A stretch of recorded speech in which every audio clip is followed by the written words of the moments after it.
Hello everyone! My name is Weng.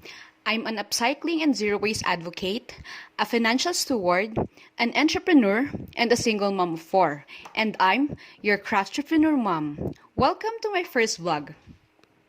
Today, I'll be sharing with you my thoughts regarding one of the most common concern our environment is currently facing, and that is the impact of fashion pollution in our environment and ways on how to achieve sustainable fashion. So, let's start with how the fashion industry affects our environment. Did you know that the fashion industry produces around 80 billions of garments each year? Wow, ganun kadami, di ba? Which on the other hand contributes a disastrous impact in our environment. It is actually the second largest polluter in the world just after the oil industry. And an average consumer only wears 30% of what they have in their wardrobes. Usually, we only use them less than 10 times before we actually ditch them. And just imagine accumulating millions of tons of textile waste per annum, and majority of it ends up in our landfill when in fact there are solutions and alternatives we could do to address this problem. And it actually lies within us, simply by being mindful of our actions and our willingness to contribute small changes in our world.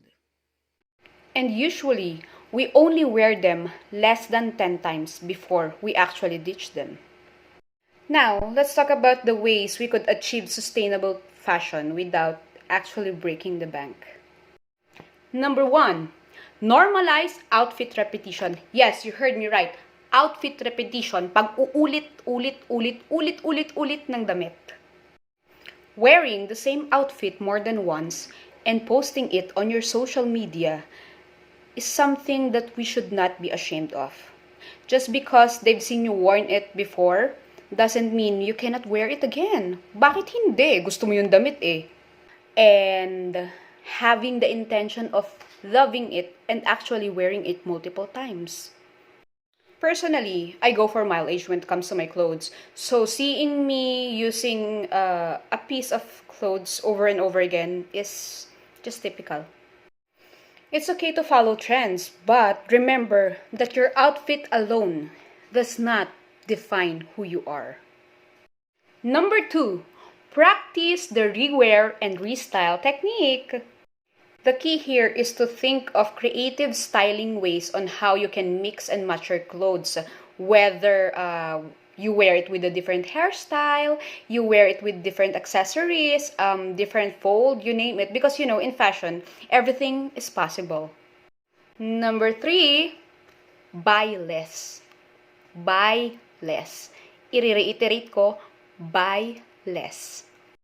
Yes, we should actually practice buying less because we often believe that we have the need to be adding new pieces to our wardrobe every month, if not weekly. Why? Because you want to keep up with the trend. Thus, the need to purchase or continue to purchase more and more clothes just to stay up to date. So why don't we start in practicing buying clothes that we would actually value and would intend to wear time and time again? Number four, think twice before throwing out your clothes. Consider repairing the tiny details of imperfections in your clothes before ditching it on the garbage because usually they only end up in our landfills or either incinerated, which is, not very eco-friendly. But if you really can't help it, there are actually institutions or even individuals where you can donate your old clothes to be given to others who might need it for recycling purposes.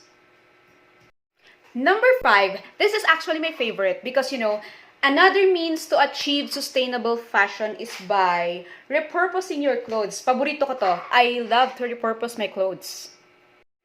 So if you're a little bit on the crafty side like me, sometimes you can even alter the pieces you already own. Just imagine having the same outfit but with a different look which make it actually unique and stylish. You can even make tote bags, pouches, purses, what else? Pot holders, quilted blankets, hair accessories, and many more. Yan. Magpasalamat tayo kay friendship natin na YouTube and Pinterest because the ideas are all over. You just have to rely on your imagination and your creativity. Number 6. This is actually self-explanatory, so I wouldn't say much about it. But consider buying better quality of clothes that would actually last. Number 7.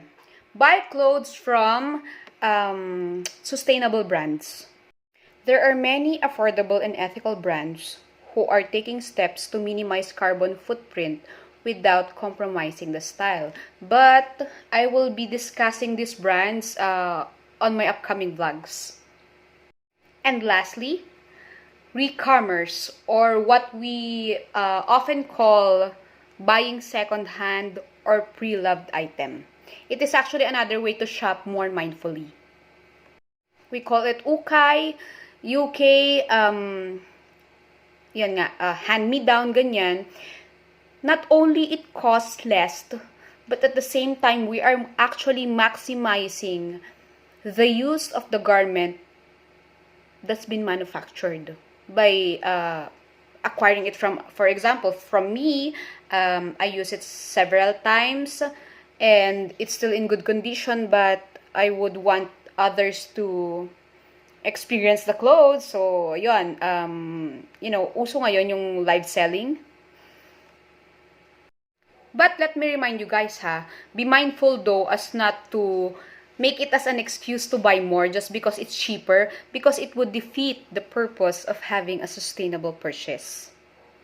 So guys, given these ideas on how we could achieve sustainable fashion, I urge you to always consider our actions and our purchases decisions, especially when it comes to clothing.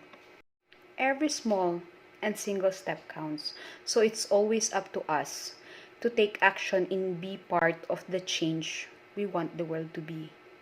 Remember, we are not just helping ourselves to become more practical and savvy, but we are actually helping in protecting our Mother Earth. So guys, don't forget to click the subscribe button. Until our next topic, thank you for joining me today. And once again, I'm your Craftrepreneur mom saying, every small action counts. Bye-bye!